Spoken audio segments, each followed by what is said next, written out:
Isaiah 40. Comfort for God's people. Comfort, comfort my people, says your God.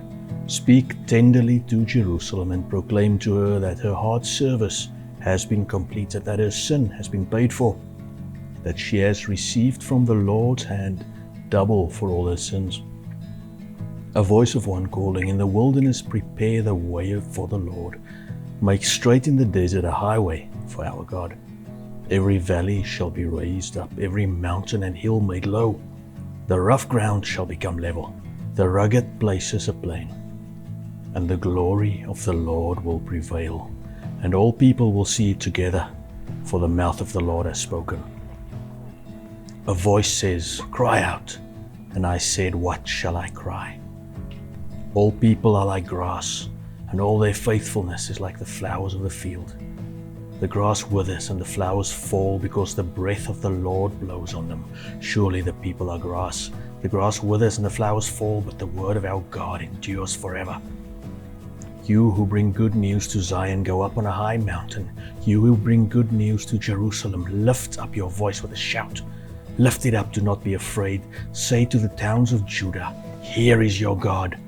See, the sovereign Lord comes with power, and he rules with a mighty arm. See, his reward is with him, and his recompense accompanies him. He tends his flock like a shepherd. He gathers the lambs in his arms and carries them close to his heart. He gently leads those that are young. Who has measured the waters in the hollow of his hand, or with the breadth of his hand marked off the heavens? Who has held the dust of the earth in a basket, or weighed the mountains on the scales and the hills on a balance? Who can fathom the Spirit of the Lord, or instruct the Lord as his counselor? Whom did the Lord consult to enlighten him? And who taught him the right way? Who was it that taught him knowledge, or showed him the path of understanding? Surely the nations are like a drop in a bucket. They are regarded as dust on the scales. He weighs the islands as though they were fine dust. Lebanon is not sufficient for altar fires, nor its animals enough for burnt offerings. Before him all the nations are as nothing. They are regarded by him as worthless and less than nothing. With whom then will you compare God? To what image will you liken him? As for an idol, a metal worker casts it, and a goldsmith overlays it with gold, and fashions silver chains for it. A person too poor to present such an offering selects wood that will not rot. They look for a skilled worker to set up an idol that will not topple. Do you not know? Have you not heard? Has it not been told you from the beginning? Have you not understood since the earth was founded? He sits enthroned above the circle of the earth, and its people are like grasshoppers. He stretches out the heavens like a canopy. He spreads them out like a tent to live in. He brings princes to naught, and reduces the rulers of this world to nothing. No sooner are they planted, no sooner are they sown, no sooner do they take root in the ground than he blows on them, and they wither, and a whirlwind sweeps them away like chaff. To whom will you compare me? Or who is my equal, says the Holy One.